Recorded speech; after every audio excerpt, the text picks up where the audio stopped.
So in this problem, the total power loss of a transformer is measured at two different load conditions and recorded in the table below. Use the table to determine the transformer total power loss at full load, rounded to the nearest watt. We have the table. The table is giving us two different values of percent load.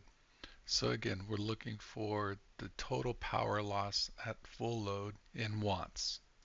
So we're going to solve for I squared R and P core. We're going to use the formula P loss is equal to the percentage squared times I squared R plus P core. So what I see is two equations, two unknowns.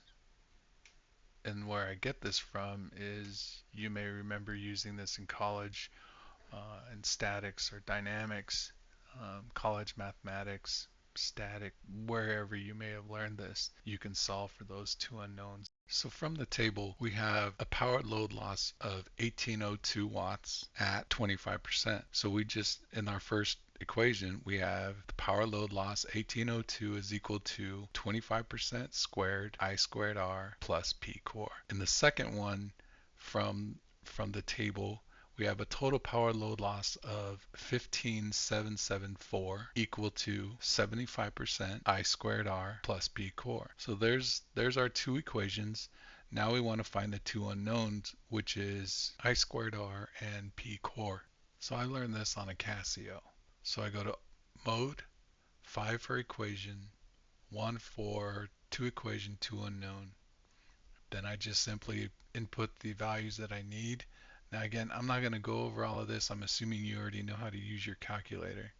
So I input the values for the first equation, then I input the values for the second equation, then hit enter for I squared R, which is going to show up as X, and then hit enter again for P core, which is going to show up as Y. So now that we've found I squared R and P core, we can use those values to solve for any percent load. For this question though, it's asking for 100% load. So we're going to go ahead and take those values and plug them into the new formula for the total power loss at 100% load. So we're going to go ahead and plug in P loss is equal to 1 because that's 100% squared times 27944 plus the core, which is 55.5.